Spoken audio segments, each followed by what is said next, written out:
nós costumamos, Cláudio, dividir em 3 níveis. O plano de poder, um projeto de poder, que é para alavancar carreiras pessoais. E isso é muito pueril.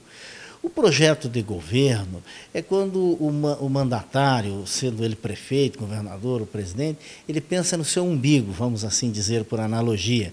Ele pensa no seu plano de governo, ele governa para acertar, às vezes com gente muito séria, às vezes não tão séria, mas eles governam para eles mesmos. O projeto de cidade, ou o projeto de Estado, o projeto de nação, é quando você pensa nas pessoas e no futuro das pessoas. Porque o futuro não existe, o futuro é uma quimera, um sonho que nós temos dentro da nossa mente. Vai sendo construído. A gente diz, não, o amanhã é o futuro. Mas quando você pisa no amanhã, ele passa a ser hoje. Então o futuro não existe. O que existe? O futuro é o presente em movimento. Quer saber como é que vai ser o seu futuro, é só saber o que está fazendo hoje, que vai saber como será o futuro amanhã, como é que vai ser esta colheita. Então, no Brasil, nós temos um pensamento de curto prazo. E isso acaba fazendo com que os governantes pensem só dentro da sua estrutura de mandato e criem mecanismo de perpetuação do poder, mas pensam um pouco nas pessoas. Eu costumo dizer que a diferença entre o estadista e o político é que o estadista, ele às vezes sacrifica o presente em favor do futuro. O político, às vezes, sacrifica o futuro em favor do seu presente, em favor da sua carreira. Ou seja, ele toma decisões para agradar o momento que lá na frente nós sabemos o que vai acontecer. Então, um projeto de nação é pensar estrategicamente, estruturalmente, para que nós possamos ter uma nação que seja verdadeiramente a maior nação da Terra, que é o que o Brasil merece ser pela sua estrutura, pela sua pujança, pelo seu vigor. Nós temos o maior rio do planeta. Nós estamos apenas com 30% da área agrícola aberta. Isso, veja, considerando só a área agricultável do Brasil, deixando toda a floresta amazônica fora. Se nós pegarmos todo o território brasileiro, a área agricultável hoje chega a 9% somente.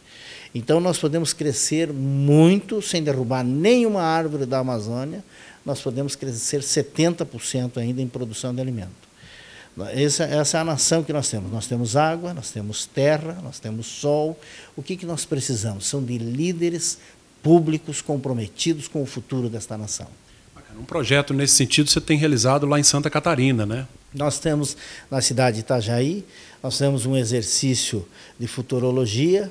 Qual é a cidade que em 2050 as crianças que nasceram nesse mandato receberão?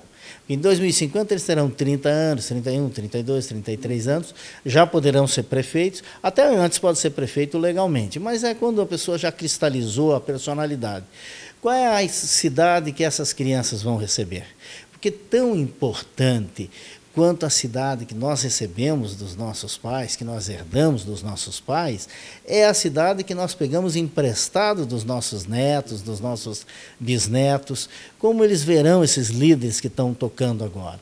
Então, fazer cirurgias estruturais, pensar como será o trânsito, como será a água, como será o esgoto, como será a educação, como será a geração de empregos, pensar nisso de longo prazo requer muita responsabilidade para poder fazer isso se transformar em políticas públicas, em situações em que os novos governantes não possam chegar e parar tudo, fazer com que eles sofram penalizações quando eles dizem, bom, eu tenho um projeto pessoal agora, eu vou parar tudo que começou aí, vou fazer outra coisa porque eu não quero jogar luzes em quem me antecedeu. Ou seja, às vezes é um outro grupo político, e isso nós vemos muito, muito, muito no Brasil. Você não acha que o que nos prejudica muito em termos de desenvolvimento é esse imediatismo, essa questão cultural do brasileiro de querer tudo para 4 anos? Esse imediatismo prejudicou sensivelmente a nação brasileira. Agora, o que nós podemos fazer e devemos fazer é mudar uma cultura. Mudar uma cultura não se muda num estalar de dedos, mas também não se leva 50 anos, como se costuma dizer. Olha, para mudar a educação leva 50 anos, leva 500 anos. Isso tudo é gente que fala sem nenhuma responsabilidade com o que fala. Você muda uma nação em 10 anos. Através, como todas as revoluções, você precisa da educação. mas você pode mudar toda uma estrutura cultural dentro de uma década.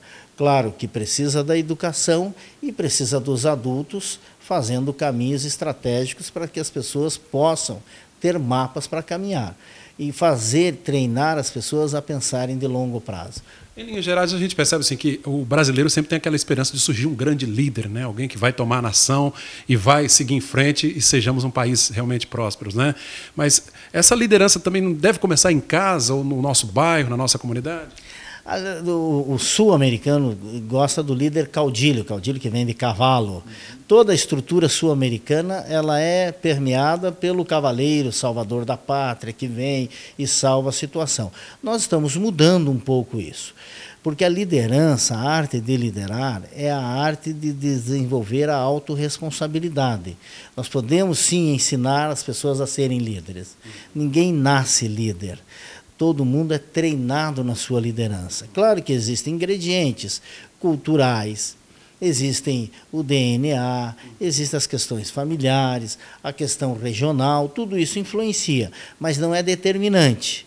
Se nós tivermos um bom projeto de educação, se nós tivermos uma boa estrutura educacional, nós podemos formar uma nova geração de líderes. Agora, o que tem acontecido é que nós precisamos estudar ao longo da vida.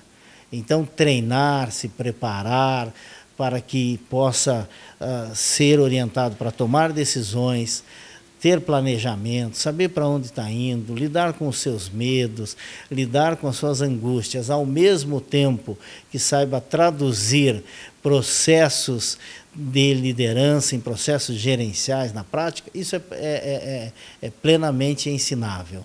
Agora, o que se considera fundamental para desenvolver a liderança e para mantê-la sempre em aula?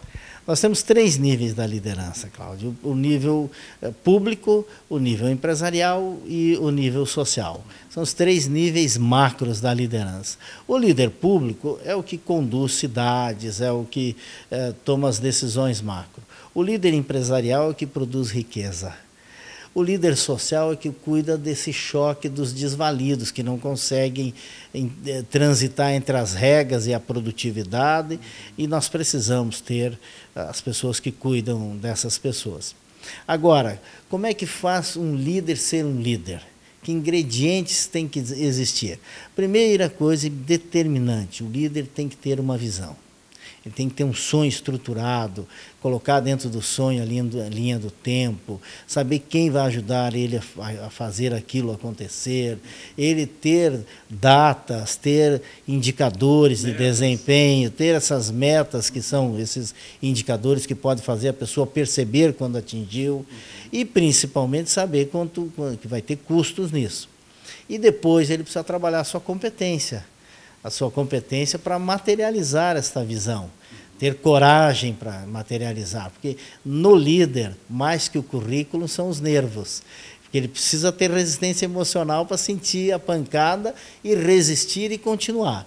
Então, se ele tiver uma visão, se ele tiver competência e se ele souber enfrentar os seus medos, ele um belo dia vai acordar e estar entre os bem-sucedidos da sua geração.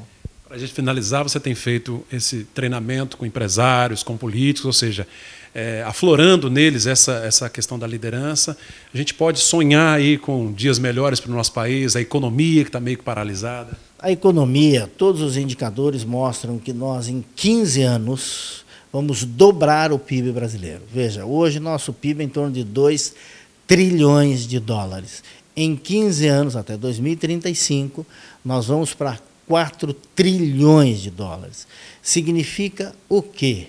Para você que está ouvindo e nos assistindo. Por analogia, você tem uma bicicleta, vai ter 2 bicicletas. Você tem um carro, vai ter 2 carros. A tua casa pode dobrar de tamanho. Tem 100 metros, vai para 200 metros. Tem 200 metros, vai para 400 metros. É para você conseguir medir o que significa dobrar o PIB. Tua empresa tem 100 funcionários, vai ter 200. Tua empresa tem 500 metros, vai ter 1.000 metros. Para você conseguir ir medindo o que significa dobrar o PIB. Em 15 anos, nós vamos dobrar o PIB brasileiro. A reforma previdenciária está fazendo isso, a reforma trabalhista tem ajudado nisso, a reforma fiscal vai ajudar nisso. Eu tenho esperança que a reforma política seja mais séria nesse sentido, e nós estamos preparando para o Brasil ser esse país pujante já na próxima década. Então, você que está nos assistindo, prepare-se cada vez mais. Nós estamos aqui treinando líderes no sentido de preparar pessoas para serem líderes empreendedores, socialmente responsáveis, porque o Brasil vai ser o protagonista do século XXI.